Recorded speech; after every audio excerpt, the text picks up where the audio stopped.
मोक्षमार्गस्य नेतारं भेत्तारं कर्मभूभृतां ज्ञातारं विश्वतत्त्वानां वन्दे तद्गुणलब्धये। देवादिदेव 1008 श्री आदिनाथ भगवान की जय। आचार्य भगवान श्री उमा स्वामी महाराज की जय। 3 कम 9 करोड़ महामुनिराजों की जय। 8वां अध्याय कल से प्रारंभ किया था, तो उसके पहले हमने गुणस्थान समझे थे, तो वो सभी को समझ में आ चुके हैं, 2 बार समझा दिए। फिर उसके बाद हमने कल पहला और दूसरा सूत्र लिया था। ठीक है, पहले सूत्र में था बंध के हेतु। तो सबसे पहले बंध होता कैसे है, तो इस संसार में क्या है, अनंतानंत कर्म वर्गणाएं तीनों लोकों में भरी पड़ी हैं। ठीक है, अब क्या होता है, वो कर्म वर्गणाएं हमारे आत्म प्रदेशों पर भी है। तो हम जैसे ही राग द्वेष रूपी परिणाम करते हैं, काशायिक परिणाम करते हैं, तो उन परिणामों के फल स्वरूप वो जो वर्गणाएं हमारे आत्म प्रदेशों पर है, वही कर्म रूप परिणमित हो जाती हैं, चेंज हो जाती हैं और हमारी आत्मा से बंध को प्राप्त हो जाती है। ये है बंध की प्रोसेस। अब ये चेंज होती क्यों है, इसके 5 कारण हैं। तो पहले सूत्र में लिखा था मिथ्या दर्शनाविरत प्रमाद कषाय योगा बंध हेतव। मतलब बंध के हेतु हैं कौन कौन से, मिथ्या दर्शन यानी कि मिथ्यात्व, फिर अविरति व्रत रहित परिणाम, प्रमाद, कषाय और योग। ठीक है, मिथ्यात्व यानी कि क्या, तो हमने समझा था खोटे देव शास्त्र गुरु के प्रति जो श्रद्धान है, वो एक प्रकार का मिथ्यात्व हो सकता है, जिसको ग्रहित मिथ्यात्व कहते हैं। अग्रहित मिथ्यात्व किसको कहते हैं, तो जो अनादिकाल से हमारे साथ चलता आ रहा है, जिसमें हम शरीर और आत्मा के बीच जो भेद रूप चीज है उसको समझ नहीं पा रहे कि शरीर भिन्न है, आत्मा भिन्न है। ये जो हम दोनों की एकता को समझ रहे हैं, अनादिकाल से शरीर को ही अपना समझते आ रहे हैं। ठीक है, वो जो मिथ्यात्व है वो भी पहले गुणस्थानवर्ती जीव के होता है, वो जीव मिथ्या दृष्टि है। ठीक है, कौन से कर्म के उदय से, मिथ्यात्व कर्म के उदय से होता है। फिर 5 प्रकार के मिथ्यात्व, विपरीत, एकांत, विनय, संशय और अज्ञान। विपरीत यानी कि उल्टा श्रद्धान कर लेना। ठीक है, फिर एकांत यानी कि एक मत को पकड़ के चलना। एक मत से मेरा मतलब है, जैसे नए हैं तो हर नए से सोचना चाहिए, अपन सिर्फ व्यवहार व्यवहार नए से सोच करके चलें, सिर्फ निश्चय निश्चय नए से सोच करके चलें। ठीक है, वस्तु की एक रूपता कोई पकड़ें, वस्तु की मात्र क्षण भंगुरता ही समझ रहे हैं हम, पर्याय पर्याय समझ रहे हैं, द्रव्य की त्रैकालिकता पर कोई ध्यान ही नहीं है, या फिर द्रव्य त्रैकालिक है तो मात्र त्रैकालिक त्रैकालिक द्रव्य की ही बात कर रहे हैं, पर्याय की कोई बात ही नहीं है, मान ही नहीं रहे उसका अस्तित्व। ठीक है, तो वो जो है ये कहलाएगा एकांत। फिर विपरीत, एकांत, फिर विनय। वैनयिक मिथ्या दृष्टि के लक्षण क्या होते हैं, वो सबकी एक समान विनय करता है, चाहे सच्चे देवशास्त्र गुरु हों चाहे खोटे देवशास्त्र गुरु हों, उनकी एक समान विनय करता है, सबके सामने सर झुकाता है।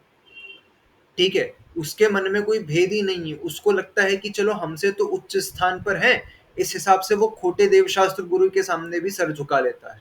ठीक है, कि हमसे तो अधिक नियम पाल रहे हैं, हमसे तो अधिक तपस्या कर रहे हैं, हम तो एसी में बैठे हैं और वो साधु देखो वो तो धूनी रमा करके गर्मी के मौसम में धूप में बैठे हुए हैं।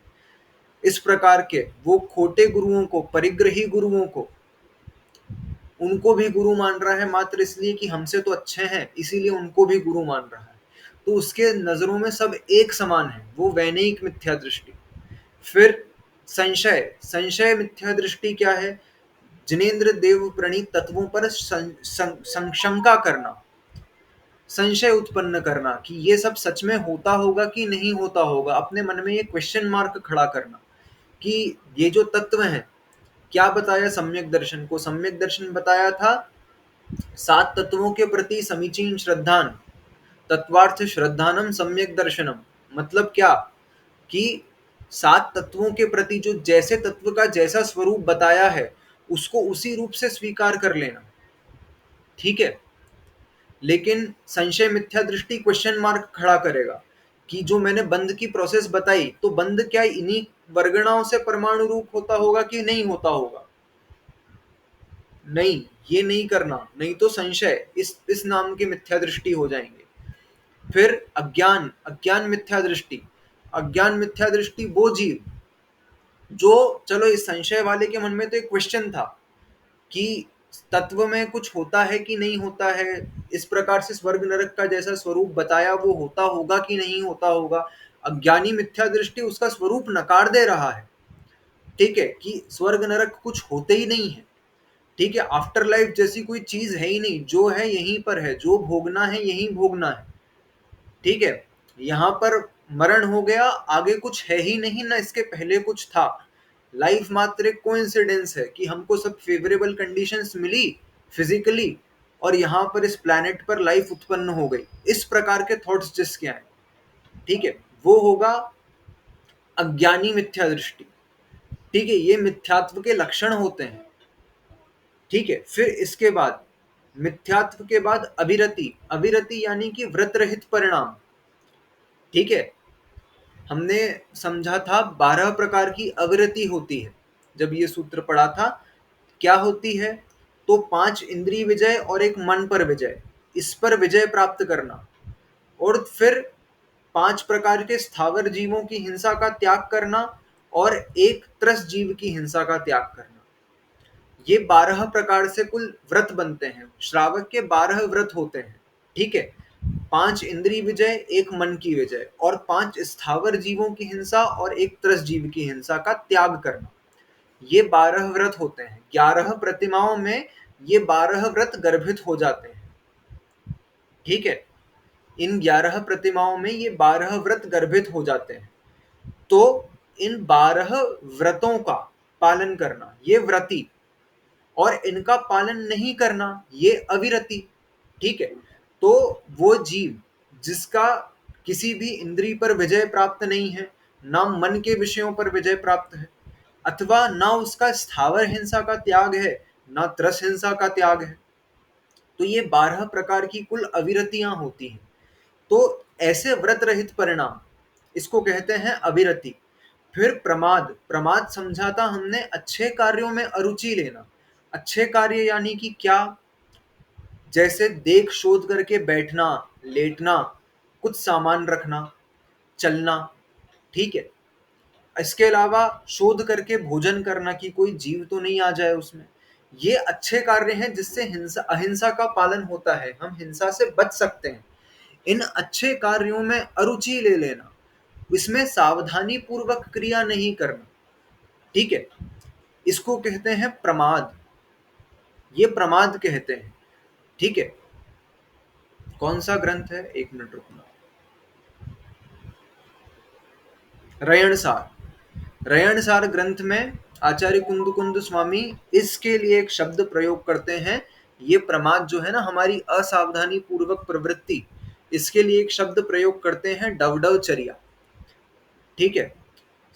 ये प्रतिक्रमण करते हैं तो भी इसमें आता है, ठीक है, श्रावक प्रतिक्रमण में भी डवडवचर्या, डवडव मतलब डोल डोल के कुछ भी क्रियाएं करते रहना, इस प्रकार से, ठीक है, बिना देखे लेट गए, बिना देखे बैठ गए, इस प्रकार से डोल डोल के परिणाम चर्या करना अपनी, ठीक है, इसलिए डव डव चर्या नाम रखा।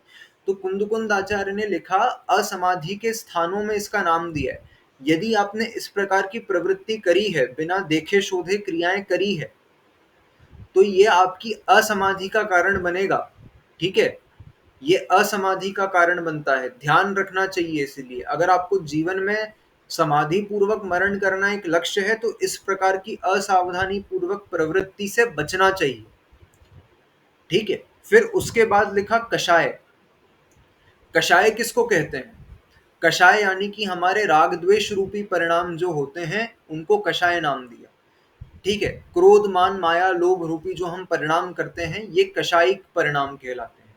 और योग, योग तो हमने 6वें अध्याय में समझा था, काय वांग मन कर्म योग, मतलब मन वचन काय की प्रवृत्ति, उसको योग कहते हैं, ठीक है। मन वचन काय की प्रवृत्ति जिससे हमारी आत्मा में परिस्पंदन होता है, वाइब्रेशंस होते हैं, उनको योग कहते हैं। और ये जो 5 चीजें हैं ये बंध हेतु, बंध के कारण है। हमने समझा था कि मिथ्यात्व पहले पहले गुण स्थान तक बंध का कारण बनता है, और अविरति पहले के 4 गुण स्थान में बंध का कारण बनती है। फिर प्रमाद पहले के 6 गुण स्थानों में बंध का कारण बनता है। कषाय पहले के 10 गुण स्थानों में बंध का कारण बनती है और योग पहले से लेकर के 13वें गुण स्थान तक बंध का कारण बनता है। इसको थोड़ा सा और डिटेल में हम समझते हैं एक और चार्ट के थ्रू। एक एक गुण स्थान में कितने कितने बंध के कारण होते हैं। सभी के लिए मेरी स्क्रीन पिन हो गई है। ये देखो किस गुण स्थान में क्या क्या बंध के कारण है, वही हमने थोड़ा सा और डिटेल में देख रहे हैं। सबसे पहला गुण स्थान मिथ्यात्व गुण स्थान। उस मिथ्यात्व गुण स्थान में इन 5 कारणों में से कितने कितने कारण हैं। हमने समझा ना कि एक एक खिड़की हमको बंद करते चलना है तो अंदर धूल आना बंद हो जाएगी। ठीक है, तो वही हमको प्रैक्टिस चालू करनी है। सबसे पहला गुण स्थान, यहाँ पर 5 खिड़कियां खुली है। ठीक है, 5 खिड़कियां है ना, 5 खिड़कियां मिथ्यात्व की भी है, अविरति की भी है, प्रमाद की भी है, कषाय की भी है और योग की भी है। 5 खिड़कियां खुली हुई है यहाँ। अब जैसे ही हम दूसरे गुण स्थान में आए, यहाँ पर मिथ्यात्व की खिड़की बंद हो गई। अब मिथ्यात्व की खिड़की बंद हो जाने के कारण मिथ्यात्व से जितने कर्म आते थे वो कर्म आना रुक गए। ठीक है, कुल देखो, कुल कर्म प्रकृतियां होती है 148। ठीक है, 148 कर्म प्रकृतियां होती है, सबने सुना है। इसमें से बंध योग्य जो प्रकृतियां होती है ना, वो बंध योग्य प्रकृतियां होती है 120। बंध योग्य 120 प्रकृतियां होती है। 148 कर्मों का बंध नहीं होता, बंध मात्र 120 कर्म प्रकृतियों का होता है। तो अब 120 148 कैसे बन जाती है? अगर बाकी जो 28 जिनका बंध नहीं हो रहा वो अंदर आत्मा में कैसे आ गई? जब उनका बंध ही नहीं हुआ तो वो आत्मा में आ कैसे गई फिर? ठीक है, फिर वो 148 हुई कैसे? तो इन्हीं में से कुछ अंदर जाकर के टूट जाती है। ठीक है, जैसे हमने पढ़ी थी दर्शन मोहनी की मिथ्यात्व प्रकृति। दर्शन मोहनी की 3 प्रकृतियां हैं, मिथ्यात्व, सम्यक मिथ्यात्व और सम्यक प्रकृति। ठीक है, ये 3 प्रकृतियां दर्शन मोहनीय की हैं। अब इन 3 में से ना बंध मात्र मिथ्यात्व प्रकृति का होता है।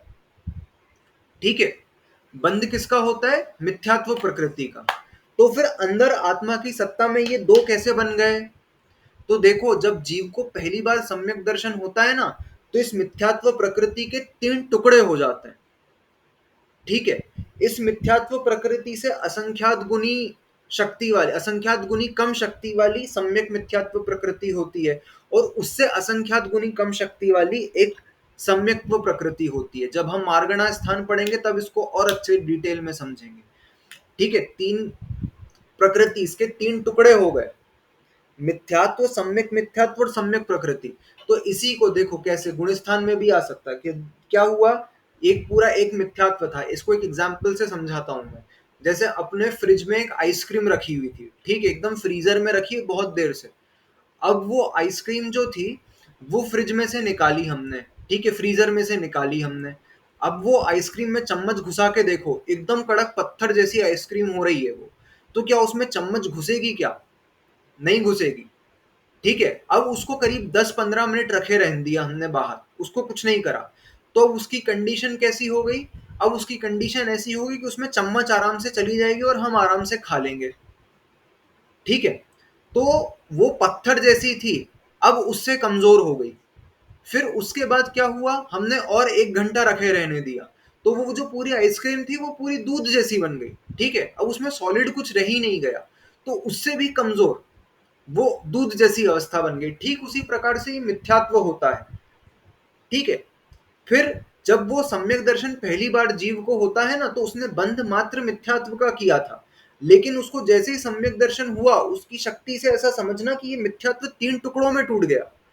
ठीक है, अब वो कितने टुकड़ों में है? तो एक तो वो दूध एकदम कड़क आइसक्रीम जैसा, तो वो मिथ्यात्व प्रकृति, और दूसरी प्रकृति जो उससे असंख्यात गुनी हीन है वो सम्यक मिथ्यात्व, उससे तीसरी प्रकृति जो उससे भी असंख्यात गुनी हीन है वो सम्यक्त्व प्रकृति। इसी प्रकार से जैसे ये 1-3 में टूट जाती है, इसी प्रकार से और भी, ये मैंने मात्र एक एग्जाम्पल दिया।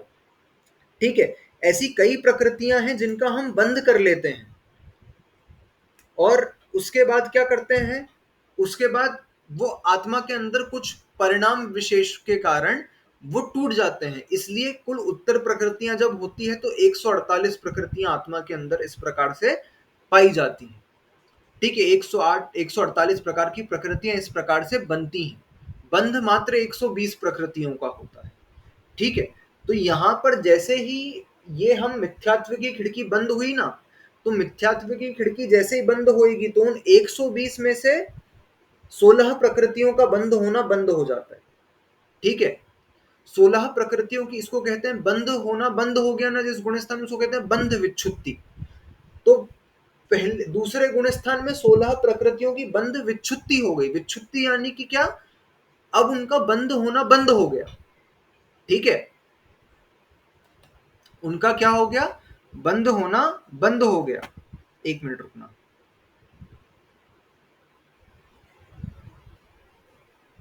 ठीक है, उनका बंद होना बंद हो गया इस प्रकार से।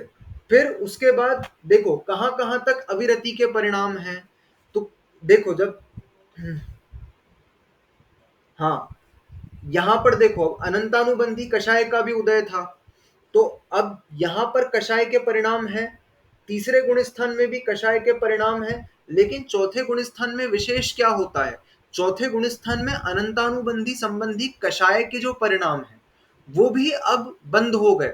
तो उतनी कषाय भी तो कम हो गई। ठीक है, तो अब वो कषाय कम होने के कारण चौथे गुण स्थान तक आते आते कितनी प्रकृतियों की बंध विच्छुत्ति हो जाती है, कुल 49 प्रकृतियों की। ये चौथे गुण स्थान में आकर के कुल 49 प्रकृतियों की बंध विच्छुत्ति हो जाती है। बंध कितने का होता है, मात्र 71 प्रकृतियों का बंध होता है, सिर्फ 49 की बंध विच्छुत्ति हो जाती है। ठीक है, 71 का बंद हो रहा है। तो देखो जैसे जैसे हम कषाय, अनंतानुबंधी कषाय की खिड़की हमने बंद कर दी। ठीक है, और किसकी खिड़की बंद कर दी हमने, मिथ्यात्व की खिड़की बंद कर दी। तो उससे क्या हुआ, 49, सोचो कितनी ज्यादा कर्म प्रकृतियां आना बंद हो गई, उतनी धूल आना बंद हो गई हमारे कमरे में। ठीक है, हम क्या बोलते हैं, जो सम्यक दृष्टि जीव होता है, ये मैंने पहले भी पढ़ाया था तब बताया था, जो सम्यक दृष्टि जीव होता है, अपन कहते हैं कि वो कभी नरक में नहीं जाता, वो कभी तिर्यंच गति में नहीं जाता। ठीक है, तो इन 49 प्रकृतियों में नरक आयु की बंध विच्छुत्ति हो जाती है, नरक गत्यानुपूर्वी की बंध विच्छुत्ति हो जाती है।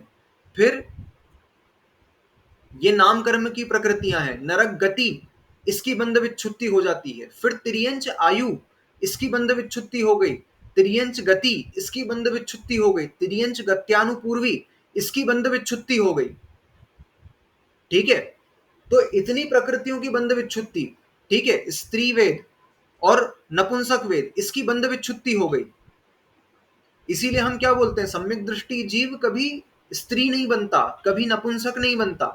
क्यों, क्योंकि उस उनकी बंध विच्छुत्ति हो चुकी है, अब उनका बंध ही नहीं हो रहा है। ये रीजन है उसके पीछे। हम सम्यक्त्व की जब महिमा बोलते हैं कि वो मात्र देवों में उत्पन्न होते हैं, तो वो देवों में उत्पन्न क्यों होते हैं, क्योंकि इन प्रकृतियों की बंध विच्छुत्ति हो गई यहाँ पे। ठीक है, जो मनुष्य और तिर्यन सम्यक दर्शन प्राप्त करेंगे वो देवों में उत्पन्न होंगे, और जो देव और नार की सम्यक दृष्टि है वो मनुष्यों में उत्पन्न होंगे। ठीक है, तो इस प्रकार से इन प्रकृतियों की बंध विच्छुत्ति हो जाती है। इस जो हम चीजें बोलते हैं ना, कितने यहीं पर आकर के कोई भी, तो क्या बोलते हैं, स्थावर नहीं बनता, तो स्थावर नाम कर्म जो है उसकी बंध विच्छुत्ति हो जाती है। ठीक है, और फिर क्या बनता, अपर्याप्तक नहीं बनता, पर्याप्तक बनता है, तो उसकी बंध विच्छुत्ति हो जाती है। ठीक है, सम्यक दृष्टि जीव की जो जो महिमा है वो क्यों हो रही है, क्योंकि इस इतनी खिड़कियां बंद करने के कारण, अनंतानुबंधी संबंधी कषाय की और मिथ्यात्व की खिड़की बंद होने के कारण, उसका इन प्रकृतियों का आश्रव, उतनी धूल आना कम हो गई, तो अब वो चीजें उसको फल ही नहीं देगी, क्योंकि आत्मा में है ही नहीं, ऐसा समझना। ठीक है, फिर इसके बाद क्या था, इसके बाद लेकिन कषाय कौन कौन सी थी इसकी, चौथे गुणस्थान वाले की कषाय कौन कौन सी थी, अनंतानुबंधी तो नहीं थी, लेकिन अप्रत्याख्यानावरण, प्रत्याख्यानावरण और संज्वलन कषाय तो थी। ठीक है, अब पांचवें गुण स्थान में आकर के, पांचवें गुण स्थान में क्या हुआ, पांचवें गुण स्थान में उसने कुछ व्रत लिए, किंचित त्याग किया। क्या बताया था मैंने? 12 प्रकार की अवृत्तियां होती है ना, 12 अविरति होती है। तो 5 इंद्री, एक मन और 5 स्थावर जीवों की हिंसा और एक त्रस जीवों की हिंसा, इस प्रकार से कुल 12 अविरति होती है। ठीक है, 12 अविरति होती है। तो इसमें से जो पांचवा गुण स्थान वर्ती है, वो पांचवा गुण स्थान वर्ती इसका भी त्याग नहीं करता, इसका भी त्याग नहीं करता, स्थावर हिंसा का भी त्याग नहीं करता। वो मात्र त्याग करता है तो त्रस हिंसा का त्याग करता है। ठीक है, तो अब क्या हुआ, 12 प्रकार की अविरति में से उसकी एक अविरति कम कम हो गई है। ठीक है, पांचवें गुण स्थान वाले की एक अविरति कम हो गई है, मात्र त्रस हिंसा। वो देखो, वो इंद्रिय विषयों का भी उसका त्याग नहीं है, उसको गर्मी लगेगी तो वो एसी भी चलाएगा और वो पंखा भी चलाएगा। ठीक है, वो खाना भी बनाएगा। ठीक है, उसमें भले अग्नि का एक जीवों की हिंसा हो जाए, लेकिन वो खाना भी बनाएगा, क्योंकि उसका स्थावर हिंसा का त्याग नहीं है। उसके मन में कुछ होगा तो वो घूमने भी चला जाएगा। ठीक है, क्योंकि उसके मन पर भी विजय का भी त्याग नहीं है, लेकिन उसका त्याग किसका है? त्रस हिंसा का। अब वो जो भी क्रिया करेगा, वो क्रिया देख करके करेगा कि किसी त्रस जीव का घात नहीं होना चाहिए। अब ऐसे समय में वो पांचवा गुण स्थान वर्ती भले नहा रहा हो, ठीक है, कुछ भी कर रहा हो, खाना बना रहा हो, खाना खा रहा हो, भोग भोग रहा हो, कुछ भी पांचों इंद्री संबंधी कोई से भी भोग भोग रहा हो, लेकिन उस पांचवें गुण स्थान वर्ती जीव की असंख्यात गुण श्रेणी निर्जरा प्रति समय होती है। क्यों? मात्र एक अविरति के लिए, एक अविरति का उसने त्याग कर दिया, इस कारण से प्रति समय उसकी इतनी निर्जरा होती, कुछ भी क्रिया करता रहे। ठीक है, क्योंकि उसका इस हिंसा का त्याग है। किस हिंसा का? त्रस हिंसा का त्याग होने के कारण। ठीक है, तो अब कितनी? 5 खिड़कियां थी, मिथ्यात्व, अविरति, प्रमाद, कषाय और योग। ठीक है, तो अब उसकी कितनी खिड़कियां हैं? तो हमने देखो, अविरति की खिड़की पूरी बंद नहीं हुई है। जैसे कुछ खिड़कियां होती है ना, उसमें 2 पल्ले हैं। ठीक है, अलग अलग पल्ले वाली खिड़कियां होती है, तो वो खिड़की पूरी तो बंद नहीं हो पाई, लेकिन कुछ 3.5 खिड़कियां उसकी खुली हुई है अभी। ठीक है, एक जो त्रस हिंसा वाली खिड़की थी उसका उसने त्याग कर दिया, तो इसलिए वो बंद हो गई। ठीक है, तो 12 प्रकार की अविरतियों में से उसकी 11 अविरति के कारण कर्म आएंगे। प्रमाद भी रहेगा उसको, कषाय भी रहेगी उसको, और योग भी रहेगा उसको। फिर छठवा गुण स्थान वर्ती प्रमत्त विरत। प्रमत्त विरत जो जीव है, उसकी देखो अब अविरति पूरी खत्म हो गई, अब वो महाव्रती बन गया है। उसने पांचों इंद्रिय विषय, मन का विषय, उसका भी विजय प्राप्त कर ली, उसका भी त्याग कर दिया, और 5 स्थावर और त्रस जीवों की हिंसा, सबका त्याग कर दिया। तो उस कारण से उसकी अब एक भी अविरति नहीं है, अब वो महाव्रती बन चुका है, साधु बन चुका है। अब उसके मात्र 3 कारण रह जाएंगे, प्रमाद, कषाय और योग। ठीक है, फिर 7वें गुण स्थान से लेकर के 10वें गुण स्थान तक यहां पर क्या हो रहा है? यहां पर देखो, यहां पर 2 कारण है। प्रमाद प्रमत्त संयत गुण स्थान तक था, अब अप्रमत्त दशा है, आगे के सारे अप्रमत्त हैं, प्रमाद नहीं है उनमें। तो उनका अब ये प्रमाद संबंधी जो कर्म आते थे, वो कर्म आना भी रुक जाएंगे। ठीक है, तो अब 2 कारण बचे, कौन कौन से? कषाय और योग, मात्र 2 कारण बचे। ठीक है, अब 10वें गुण स्थान के बाद 11वें, 12वें और 13वें गुण स्थान में मात्र योग एक कारण बचता है। क्या कारण बच रहा है? मात्र योग। अब यहां पर जो 120 बंध योग्य प्रकृतियां थी ना, तो कषाय के कारण जैसे ही कषाय खत्म हुई, तो मात्र एक प्रकृति का बंध होता है इस योग के कारण। बाकी जो 119 प्रकृतियां बंध योग्य थी, उनकी बंध विच्छुत्ति हो गई। ठीक है, मात्र एक प्रकृति का बंध हो रहा है, और वो एक प्रकृति भी कौन सी है? साता वेदनी। ठीक है, एक ही प्रकृति बंद हो रही है उनकी, वो भी साता वेदनी है मात्र। और वो भी कैसी? हमने पढ़ा था, स कषाया कषायो सांप्रायिक एरियापथियो, 6वें अध्याय में पढ़ा था हमने। तो कषाय सहित जो होता है वो सांप्रायिक आश्रव, और जो कषाय रहित होता है वो इरियापथ आश्रव। मतलब वो साता वेदनी आ रही है और तुरंत के तुरंत उसकी निर्जरा हो जा रही है, एक समय में ही आश्रव, बंध और निर्जरा सब एक साथ हो रहा है, रुक ही नहीं रही है। और आ भी कौन सी रही है? अच्छी प्रकृति, जिसको पुण्य कहा गया है। ठीक है, हम इसी अध्याय में आगे जाकर के पुण्य और पाप प्रकृतियों का विवरण इसी अध्याय में आगे आएगा। तो वो भी कौन सी आ रही है? पुण्य प्रकृति, और वो भी तुरंत के तुरंत निर्जरा को प्राप्त हो रही है, वो आत्मा में रुक ही नहीं रही है। ठीक है, तो उस योग के कारण मात्र सातावेदनीय प्रकृति का बंध होता है। ठीक है, फिर कब तक होगा उसका बंध? तो 13वें गुण स्थान तक। ठीक है, क्योंकि योग सहित अवस्था है 13वें गुण स्थान तक। 14वें गुण स्थान में ना मिथ्यात्व बचा, ना अविरति बची, ना प्रमाद बचा, ना कषाय बची, और चौथे गुण स्थान में योग भी खत्म हो गया। ठीक है, अयोग केवली है वो, अब उनकी मन वचन काय की प्रवृत्ति भी नहीं है। अरे वो उनका पुण्य तुरंत के तुरंत निर्जरा को प्राप्त हो जाता है, उनको कोई विशेष रूप से नया आश्रम नहीं होता है, जितने थे बस आत्मा में उतने ही होते हैं। ठीक है, उनको विशेष कोई पुण्य बंध नहीं रहा है नया, वो आ रहा है और निर्जरा को प्राप्त हो रहा है। ठीक है, ये आया गया ऐसा हो रहा है।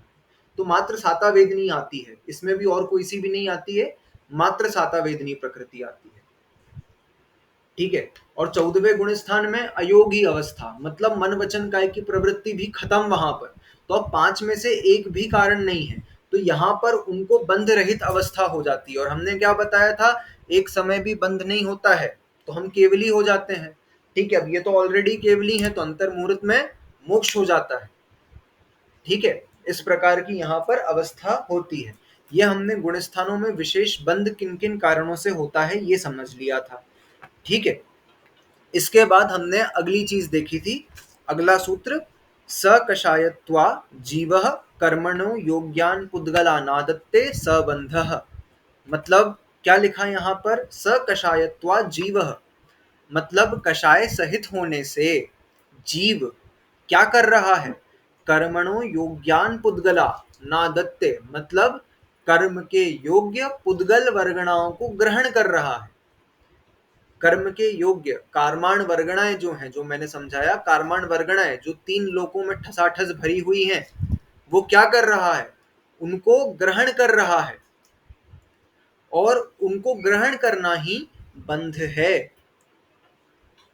ठीक है, कषाय सहित होने से जीव कर्म के योग्य पुद्गल वर्गणाओं को ग्रहण करता है, और वही चीज बंध कहलाती है।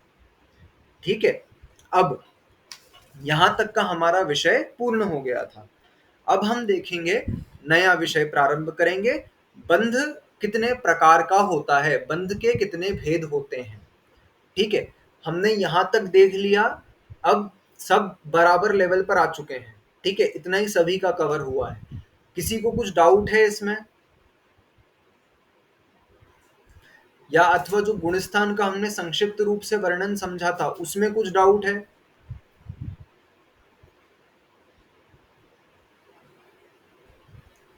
सबको सब क्लियर है?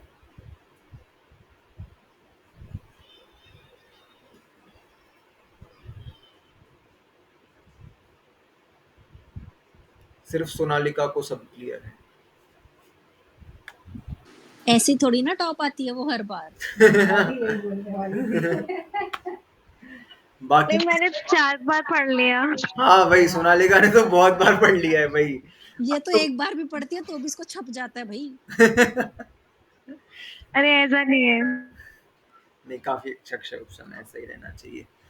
ठीक है, फिर आगे एक बार थोड़ा अच्छे से पढ़ना पड़ेगा। ये जो है मैंने तो फिर भी अभी बहुत शॉर्ट में पढ़ा है, जो मैं वीडियो डाला है यूट्यूब पे गुणस्थान वाला, उसमें थोड़ा सा और बहुत माइन्यूट सा डिटेल थोड़ा सा ज्यादा है। ठीक है, बाकी इस विषय को और बाद में भी लेंगे अपन, जब स्पेशली गुणस्थान पढ़ेंगे।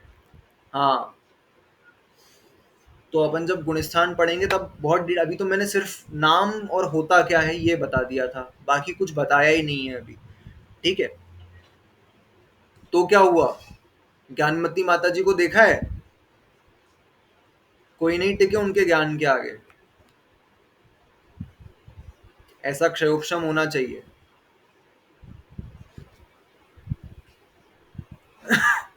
ठीक है, फिर उसके बाद सूत्र नंबर 3 अपन खोलेंगे। हाँ, इस उम्र में भी बहुत गजब, और दिन भर स्वाध्याय करते रहना, लिखते रहना कुछ ना कुछ। फिर उसके बाद सूत्र नंबर 3 अपन खोलेंगे, थर्ड निकालो सभी। प्रकृति स्थित्यनुभव प्रदेशास्तद विधयः, प्रकृति स्थित्यनुभव प्रदेशास्तद विधयः, प्रकृति स्थित्यनुभव प्रदेशास्तद विधयः। कनिका दीदी सूत्र बोलोगे? हाँ, प्रकृति स्थिति अनुभव प्रदेशास्त, क्या याद है? प्रदेशास्तद विधयः। हाँ, तद विधया ओके। प्रकृति स्थिति अनुभव प्रदेशास्त, फिर कंफ्यूज हो गई हूँ। तद विधया, हाँ वापस बोलो। प्रकृति स्थिति अनुभव प्रदेशास्त तद द साथ में विभय, बोलो, द साथ में बोलो, तद विधयः। तद विधया, हाँ तद विधया, प्रकृति स्थित्यानुभव प्रदेशास्तद विधया। हाँ ठीक है। अपन एक चीज ये भी कर सकते हैं, अब अध्याय याद करना अथवा सिर्फ प्रोनाउंसिएशन करना चालू करो सभी के सभी। ठीक है, मैं एक लिंक भेजूंगा, एलक क्षीर सागर जी महाराज, ठीक है, उन्होंने बहुत अच्छा उच्चारण किया है। ठीक है, हाँ याद कराओ, याद करना चाहिए, याद करो। ठीक है, अगले क्या बोलते हैं, अगले 10 लक्षण में सभी के सभी वाचना करें, है ना, जहां जहां होती है सब याद करेंगे उसको। और याद नहीं रह रहा है, कम से कम प्रोनाउंसिएशन तो क्लियर होना ही चाहिए सभी का। ये तत्वार्थ सूत्र पढ़ना आना चाहिए, बहुत बेसिक चीज है ये तो। ठीक है, तो सुन सुन के ही होगा, ऐसे अपन पढ़ने बैठेंगे ना तो नहीं होगा। वो उसको दिन में 2 बार सुन लो, 1 बार सुन लो, और रोज सुनोगे ना। हाँ बिल्कुल, एग्जैक्टली कि ये इसमें सब सब कुछ है इस ग्रंथ में, तो ये इसका। और आगे क्या लिखा था, एक इसके बाद एक सूत्र पढ़ते हैं, उसमें लिखा है कि उपवास का फल मिलता है शुद्ध उच्चारण से।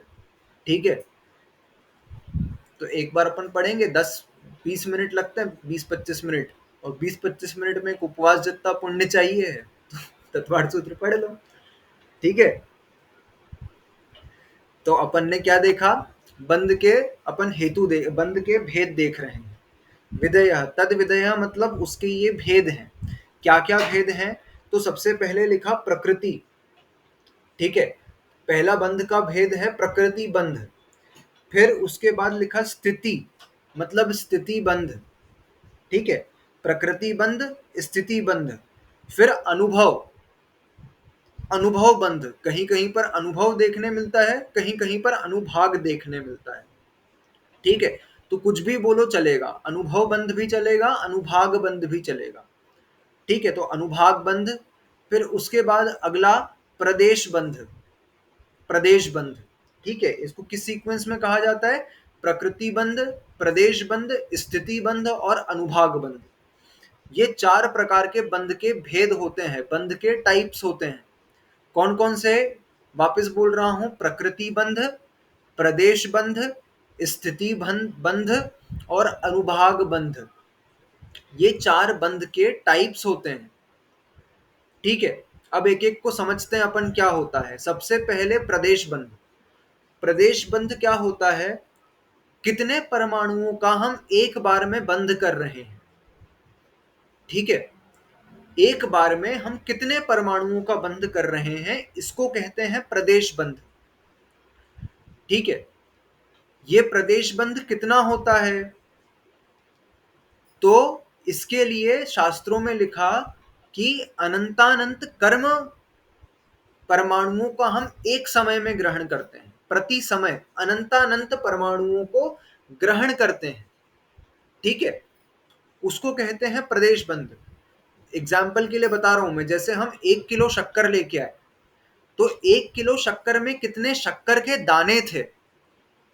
ठीक है, 1 किलो नमक में कितने नमक के दाने थे, क्रिस्टल्स थे। ऐसे ही एक समय में कितना कर्म के परमाणुओं को बंद कर रहे हैं। ठीक है, उसको कहते हैं प्रदेश बंध। और कितने हैं वो संख्या में, अनंतानंत। एक समय में कितने का ग्रहण कर रहे हैं हम, अनंतानंत।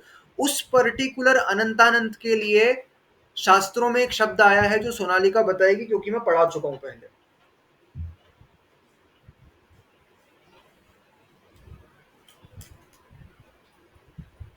क्वेश्चन क्या था? जो एक समय में हम परमाणुओं का बंद करते हैं, वो बंद की संख्या अनंतानंत होती है, उसको एक विशेष नाम दिया गया है, अनंतानंत को एक विशेष नाम दिया गया है। वो नाम क्या है? कितने परमाणुओं का हम बंद कर रहे हैं? हिंट दे रहा हूं, सिद्धों का अनंतवा भाग और अभव्यों से अनंत गुना कौन सी संख्या होती है?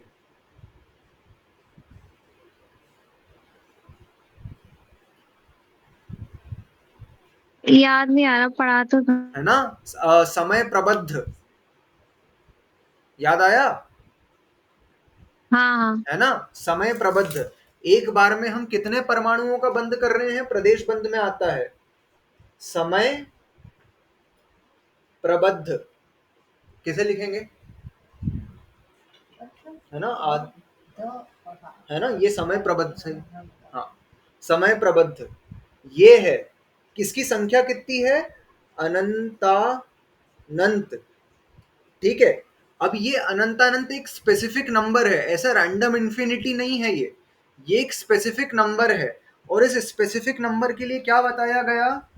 इस स्पेसिफिक नंबर के लिए बताया गया कि आज तक जितने सिद्ध हो चुके हैं, जितने भी अनादि काल से लेकर के वर्तमान तक जितने सिद्ध हुए हैं, उन सिद्धों का नंबर, किसका?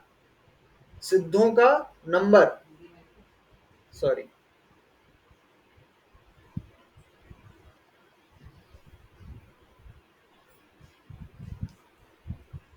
सिद्धों की संख्या कितनी हुई है आज तक, जितनी हुई है सिद्धों की संख्या, इसका क्या है? वो इसका है अनंतवा भाग।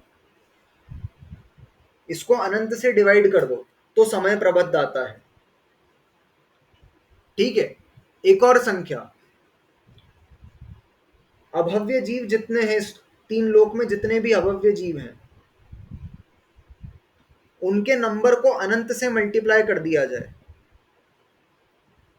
तो आता है जो संख्या, वो होती है समय प्रबद्ध। ठीक है। ये एक मैथ्स है, अनंतों में मैथ्स चलता है हमारा। ठीक है। जैसे एक नंबर है, इस नंबर को मान लो, इस नंबर को मान लो, सिद्धों की संख्या को मान लो 8। ठीक है। और अनंत को मान लो 2। ठीक है। तो समय प्रबद्ध कितना निकल के आएगा? 4। इसी प्रकार से अभव्यों की संख्या को मान लो 2 और अनंत को मान लिया था हमने 2, तो समय प्रबद्ध कितना निकल के आएगा? 4। इन दोनों के बीच का इस प्रकार का नंबर है समय प्रबद्ध, क्योंकि ये अभव्य जीव भी अनंत हैं, सिद्ध भी अनंत हैं, अनंत नहीं अनंतानंत हैं। ठीक है। तो अगर इनको अपन असेंडिंग ऑर्डर में अरेंज करें, बढ़ते हुए क्रम में अरेंज करें, तो सबसे कम किसकी संख्या है लोक में? सबसे कम है अभव्य जीवों की संख्या। ठीक है। फिर उससे अधिक कौन है? उससे अधिक संख्या है समय प्रबद्ध की। समय प्रबद्ध की संख्या उससे अधिक है। और सबसे अधिक किसकी संख्या है? उल्टा साइन लगा रहा हूं। उससे अधिक संख्या किसकी है? उससे अधिक संख्या है सिद्धों की। जितने भी आज तक सिद्ध हो गए उनकी संख्या सबसे अधिक इन तीनों में से। ये मैथ समझ में आया? मैंने समय प्रबद्ध समझाने के लिए बताया है। ठीक है। समय प्रबद्ध इनके बीच की संख्या है, आज तक जितने भी सिद्ध हो गए अथवा जितनी अभव्य जीवों की संख्या है, ये भी फिक्स्ड है। ठीक है। अभव्य जीवों की संख्या फिक्स्ड, अब कोई नया जीव अभव्य नहीं बनेगा। सिली क्वेश्चन है, अभव्य जीव क्यों सिद्ध नहीं हो सकता? क्योंकि वो उसके भवितव्यता नहीं है, इसलिए वो सिद्ध नहीं हो सकता। वो उसका पारिणामिक भाव है, ये किसी कर्म के कारण नहीं है। ठीक है। उसकी भवितव्यता ही नहीं है सिद्ध होने की। ठीक है। कभी नहीं हो सकता, अभव्य जीव कभी भव्य नहीं बनेगा और कभी मोक्ष नहीं जाएगा, वो हमेशा संसार परिभ्रमण करता रहेगा। ठीक है। अब इसी संख्या को देख करके कुछ विद्वानों ने और आचार्यों के अनुसार कुछ ने, उन्होंने एक गणना निकाली। ठीक है। कि अभव्य जीव सबसे कम है। कितने कम है? मतलब इनकी सभी जीव सिद्ध, अभी तक जितने सिद्ध हो गए ना, उससे अनंतानंत गुना कम है। ठीक है। और वो इतने कम है, इसीलिए मैंने बोला था अभव्य जीव पूरे 2.5 द्वीप में जितने मनुष्य हैं, उन मनुष्यों में से मुश्किल से 2-3 मनुष्य अभव्य होंगे बस। ठीक है, इतना कम रेशो है उनका, अभव्य जीवों की संख्या इतनी कम होती है। पूरे लोक में देखें तो मैं पूरा एक 29 डिजिट का नंबर आता है गोमटसार जीव कांड में। इस 2.5 द्वीप में कितने मनुष्य हैं उनकी संख्या फिक्स्ड होती है। ठीक है, जैसे एक डिजिट है वो 29 डिजिट्स का एक नंबर है वो। ठीक है, जैसे 1000 जो है ये 3 डिजिट नंबर है ना, ऐसे 29 डिजिट्स का एक नंबर है। मैंने लिख के रखा है कहीं पे, मैं बताऊंगा कभी बाद में। ठीक है, वो 29 डिजिट्स का फिक्स्ड नंबर है। तो सोचो कितनी डिजिट्स हो गई, 1 2 3 4 5 6 7 8 9 10 11 12 13 14 15 16 17 18 19 20 21 22 23 24 25 26 27 28 29 30। ये इतने मनुष्यों में से, इतने डिजिट वाले मनुष्यों में से, अरब खरब जितने भी हैं, लक्षण अपन पहचान नहीं, केवली के ज्ञान का विषय है अभव्यपना। भव्यत और अभव्यत केवली के ज्ञान का विषय है। इतने मनुष्यों में से मात्र 2 या 3 मनुष्य होंगे ऐसे जो अभव्य होंगे। ठीक है, बाकी सारे के सारे भव्य होते हैं, इतना कम उनका रेशो है। ठीक है, तो हमने समय प्रबंध समझा, विषय था हमारा कि कितने परमाणु बंध को प्राप्त होते हैं, प्रदेश बंध कितना होता है, क्या होता है। तो एक समय पर अनंतानंत परमाणु हमारी आत्मा से बंध को प्राप्त हो जाते हैं, और वो अनंतानंत संख्या कितनी होती है, एक पर्टिकुलर संख्या है, उसका नाम है समय प्रबद्ध। ठीक है, उतने परमाणु एक बार में हमारी आत्मा से बंध को प्राप्त हो जाते हैं। फिर उसके बाद लिखा प्रकृति बंध। प्रदेश बंध के बाद प्रकृति बंध क्या होता है, तो प्रकृति बंध मतलब होता है, अभी कर्म जो था वो वर्गणा रूप था, अब वो कर्म रूप हुआ, अब वो कर्म क्या करेगा। ठीक है, अभी जो था वो प्रकृति नहीं थी, अब वो मात्र पुद्गल परमाणु था। अब वो परमाणु हमारे ज्ञान गुण का घात करेगा, कि दर्शन गुण का घात करेगा, कि अंतराय डालेगा, कि सुख दुख पहुंचाएगा, कि ऊंचे या नीचे गोत्र में पहुंचाएगा। अब वो डिसाइड होगा बंद होने के बाद। ऐसा नहीं होता है कि वर्गणाएं, ज्ञानावरण कर्म की अलग वर्गणाएं होती है, दर्शनावरण कर्म की अलग वर्गणाएं होती है, वेदनीय कर्म की अलग वर्गणाएं, ऐसा नहीं होता। होता है कर्म वर्गणाएं एक समान होती हैं, बंद होने के बाद वो डिवाइड होती हैं। ठीक है, जैसे करीब सपोज 1 लाख प्रकृतियों का, 1 लाख परमाणुओं का बंद हो रहा है। अब 1 लाख जो संख्या है वो हो गई आपका प्रदेश बंध। अब उस 1 लाख में से एक 10,000 परमाणु है, वो ज्ञान गुण को ढक रहे हैं। ठीक है, फिर 10,000 परमाणु जो है वो दर्शन गुण को ढक रहे हैं। फिर 4,000 परमाणु जो है वो आपको सुख दुख देंगे। फिर 4,000 10,000 परमाणु जो है वो आपके स्वरूप को नहीं पहचानने देंगे। फिर 10,000 परमाणु जो है वो आपको एक आयु में रोके रखेंगे। ठीक है, तो ये जो प्रकृतियां डिवाइड हो रही है, इसको कहते हैं प्रकृति बंध। अभी सब परमाणु एक समान थे, अब उनमें डिवीजन हो रहा है कि कौन क्या काम करेगा, ये होता है प्रकृति बंध। जैसे मम्मी ने खाना बनाने के लिए आटा निकाला, ठीक है, तो वो आटा निकाला, वो प्रदेश बंध। अब उन्होंने बोला क्या खाओगे, तो मैंने बोला कि मैं पूड़ी खाऊंगा, और मेरे पिताजी ने बोला कि मैं पराठे खाऊंगा। ठीक है, तो अब उन्होंने उस आटे के 2 पार्ट्स करे, और एक पूड़ी का आटा लगाया और एक पराठे का आटा लगाया। ठीक है, तो उसकी 2 कैटेगरी बन गई है। इसी प्रकार से वो आटा, जो कर्म परमाणु थे वो एक समान थे, अब उनकी कैटेगरी बन गई कि ये जो है ये दर्शन के ढकने के लिए है, और ये ज्ञान को ढकने के लिए है। इस प्रकार से कैटेगरी बन गई है। ये होगा प्रकृति बंध। समझ में आया प्रकृति बंध सभी को,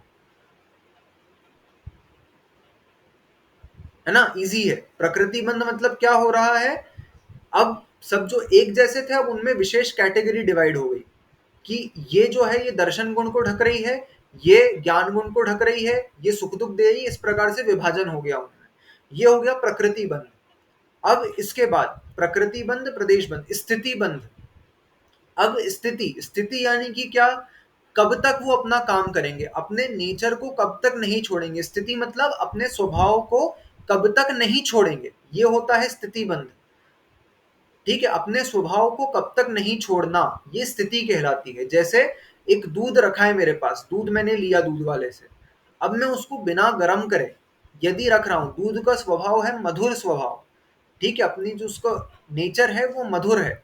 अब वो कब तक रखा रखा मधुर रहेगा, कब तक मीठा रहेगा, कब तक उसमें खटास आना चालू नहीं होगी, ठीक है। तो एक पर्टिकुलर टाइम तक 2 घंटे 3 घंटे आप उसको गर्म नहीं करो तो वो अपने नेचर में रहेगा, फिर क्या होगा, वो फटना चालू हो जाएगा, वो खटास आना चालू हो जाएगी उसके नेचर में, ठीक है। तो इसी प्रकार से ये कर्म कब तक अपनी स्थिति में रहेंगे, जैसे कोई सुख दे रहा है, ये कुछ कर्म सुख दे रहे हैं, तो वो कब तक सुख देंगे, 1 दिन सुख देंगे, 2 दिन सुख देंगे, 1 साल तक सुख देंगे, उनमें जो वो स्वभाव है वो कब तक वैसा रहेगा, ये कहलाता है उसका स्थिति बंध, ठीक है। जैसे मैं मनुष्य आयु में हूं, तो ये जो आयु कर्म है ये मुझे मनुष्य पर्याय में कब तक रोके रखेगा, जब तक उसकी स्थिति होगी, ठीक है, 70 वर्ष की, 60 वर्ष की। एक देव कोई देव पर्याय में है, वो जितनी आयु उसकी स्थिति होगी वो उतनी ही देर वहां पर रह सकता है, ठीक है, ये स्थिति बंद है। तो वो कर्म कब तक अपना स्वभाव चेंज नहीं करता, उसको कहते हैं स्थिति बंध। कब तक वो उस चीज को देता रहेगा, फल देता रहेगा अपना, ये उसका स्थिति बंध है, ठीक है।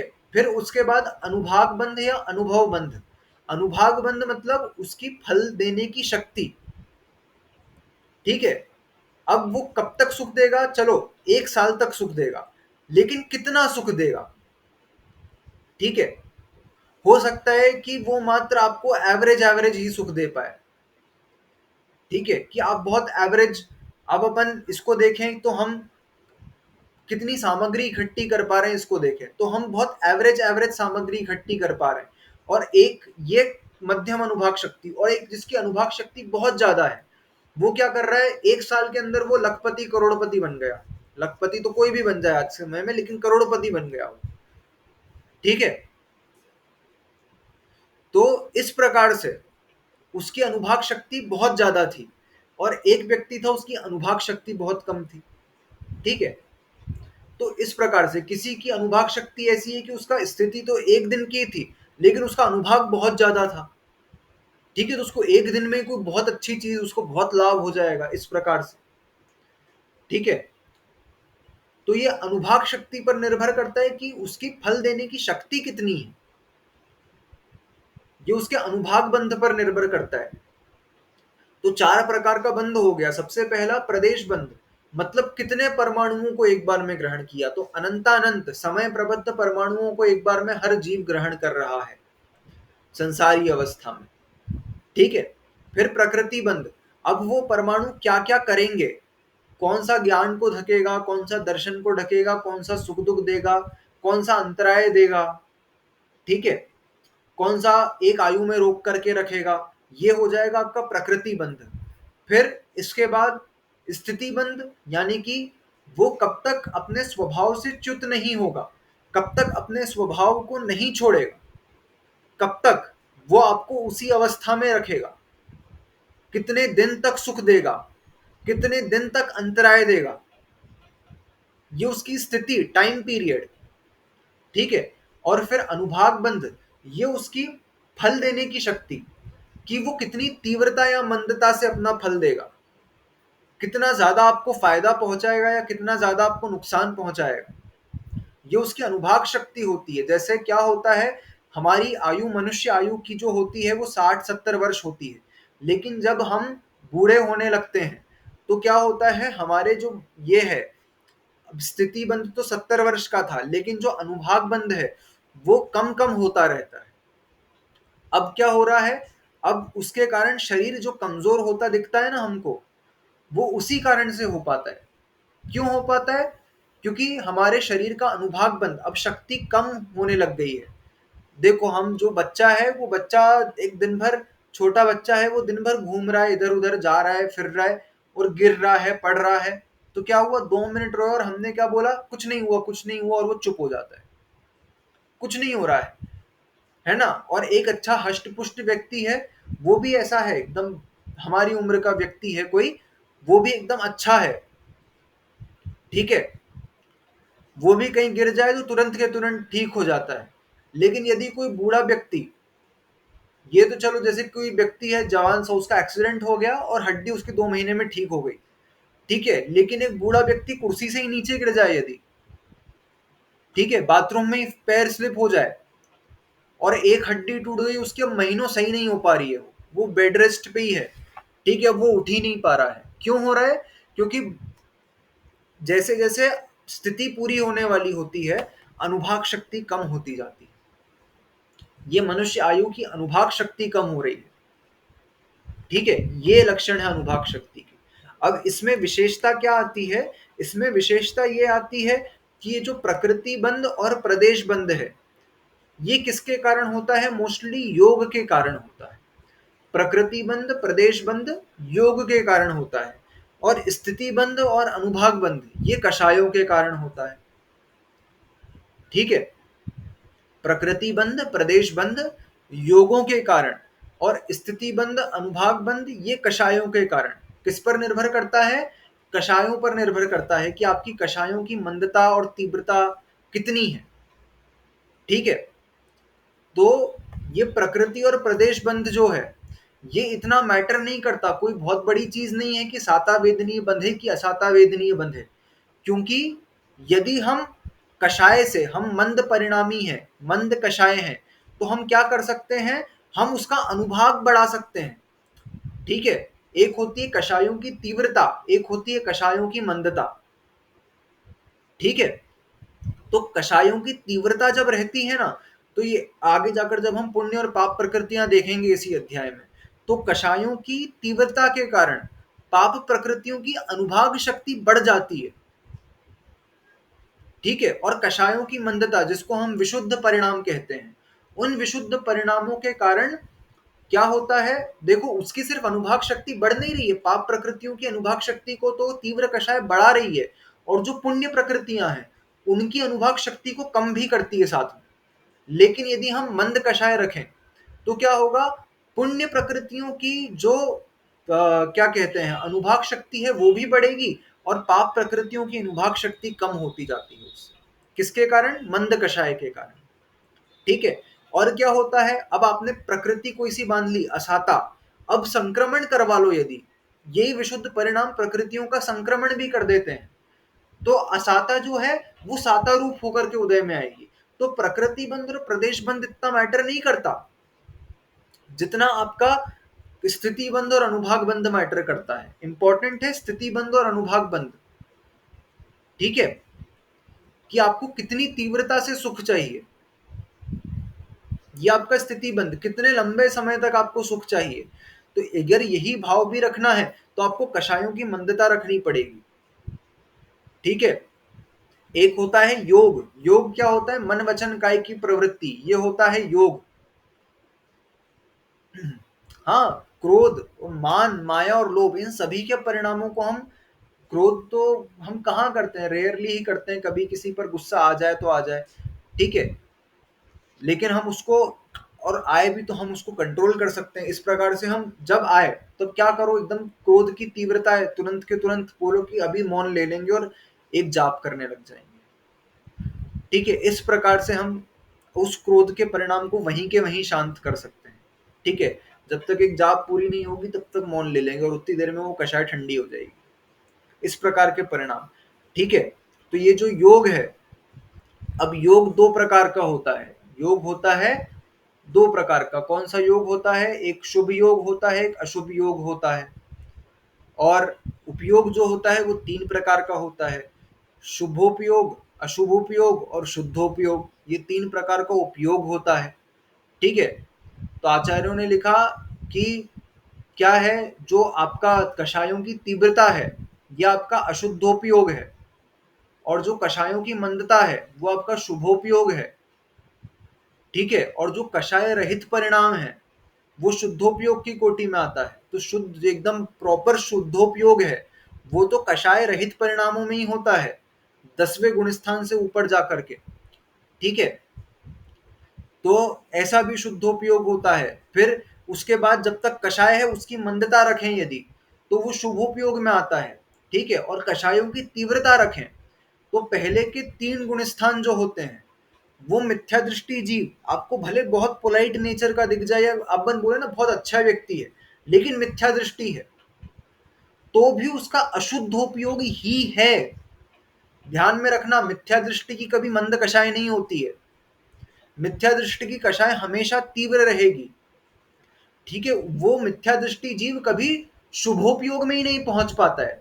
बहुत अच्छी चीज है ये ध्यान में रखने के लिए, मिथ्या दृष्टि कभी शुभोपयोग में पहुंच ही नहीं पाता। पहले के 3 गुण स्थानों में मात्र अशुद्धोपयोग है, सॉरी अशुभोपयोग है, ठीक है। शुभोपयोग चालू कौन से गुण स्थान से होता है? शुभोपयोग चालू चौथे गुण स्थान से होता है, तब कषायों की तीव्रता आती है, एक मंदता आती है, तब शुभोपयोग चालू होता है, उसके पहले अशुभोपयोग ही है, ठीक है। अब मिथ्या दृष्टि हमको मंदिर में पूजन अभिषेक करता हुआ भी दिख जाए ना, तो भी वो उसका अशुभोपयोग है, ठीक है। लेकिन योग कौन सा है? तो योग शुभ है, ठीक है, योग शुभ है उसका, लेकिन उपयोग उपयोग अशुभ ही है उसका। काय योग जो है वो अभिषेक पूजा करता हुआ मंदिर में भगवान के हाथ जोड़ता हुआ है वो, तो उसका काय योग शुभ है, लेकिन उपयोग उपयोग उसका अशुभ ही है, क्योंकि वो मिथ्या दृष्टि है। वो मिथ्या दृष्टि आप कितना भी पोलाइट नेचर का दिख जाए, वो तीव्र कषाई ही है, ठीक है। आचार्यों ने इसको स्वीकार किया है कि मिथ्या दृष्टि जीव जो होते हैं पहले के 3 गुण स्थान वर्ती, वो नियम से अशुभ उपयोग वाले ही होते हैं, ये ध्यान में रखना। तो हमारी मैटर क्या कर रहा है कि हमारा योग कैसा भी हो, योग चाहे शुभ हो या अशुभ हो, लेकिन परिणामों में यदि मंदता रखी हमने, कषायों में मंदता रखी, तो हम इस स्थिति और अनुभाग बंध को कंट्रोल कर सकते हैं। और हम इसको कंट्रोल करेंगे तो ये पुण्य प्रकृतियों का हम अनुभाग बढ़ा सकते हैं और पाप प्रकृतियों का अनुभाग हम कम कर सकते हैं। इस प्रकार से ये 4 बंध के भेद होते हैं, ठीक है। इसके बाद से हम क्या करेंगे, अब एक एक को पढ़ना चालू करेंगे। सबसे पहले प्रकृति बंध की डिटेल इस अध्याय में। अब आगे क्या है, इस अध्याय में आगे है प्रकृति बंध को लिया, पूरा प्रकृति बंध, सारी प्रकृतियां समझेंगे, 148 प्रकृतियां सारी समझेंगे। फिर प्रदेश बंध, फिर स्थिति बंध, हर कर्म की स्थिति, फिर अनुभाग बंध कितना कितना वो दे सकता है। तो अब यहां पर इन 4 को लेकर के ही पूरा अध्याय चलेगा, ठीक है, ऐसा समझना। तो अपन कल से अब प्रकृति बंध की डिटेल पढ़ना चालू करेंगे। कुल 8-9 प्रकृति बंध को लिए, एक एक प्रकृति को लेकर के ज्ञानावरण की उत्तर प्रकृतियां कितनी है, 5 उत्तर प्रकृतियां ज्ञानावरण की, फिर दर्शनावरण की 9, मोहनीय की 28 प्रकृतियां, ठीक है। फिर वेदनीय मोहनीय वेदनीय की 2, फिर आयु की 4, नाम कर्म की 93 प्रकृतियां, फिर गोत्र कर्म की 2, अंतराय कर्म की 5। एक एक प्रकृति क्या क्या करती है। कोई व्यक्ति भेंगा है यदि, तो वो क्यों भेंगा है, किसी का कान में सुनाई नहीं दे रहा तो क्यों सुनाई नहीं दे रहा। एक एक प्रकृति को अब हम यहाँ पर डिटेल में पढ़ना चालू करेंगे इस अध्याय में आगे। तो पहले अब प्रकृति बंध आएगा, फिर प्रदेश, फिर स्थिति, फिर अनुभाग, इस प्रकार से अध्याय चलेगा आगे, ठीक है। अपन जिनवाणी स्तुति कर लेते हैं, फिर अगर कोई डाउट्स हो तो आप पूछ लीजिएगा। जिनवाणी स्तुति के लिए हाथ जोड़ेंगे सभी। शास्त्र पठन में मेरे द्वारा यदि जो कहीं कहीं प्रमाद से कुछ अर्थ वाक्य पद मात्रा छूट गई, सरस्वती मेरी उस त्रुटि को कृपया क्षमा करें और मुझे कैवल्य धाम में माँ अविलंब धरें। वांछित फलदात्री चिंतामणि सदृश मात्र तेरा, वंदन करने वाले मुझको मिले पता मेरा। बोधि समाधि विशुद्ध भावना आत्म सिद्धि मुझको मिले और मैं पा जाऊं माँ मोक्ष माँ सुख को। द्वादशांग जिनवाणी मातेश्वरी की जय। सभी का अक्षर करेंगे।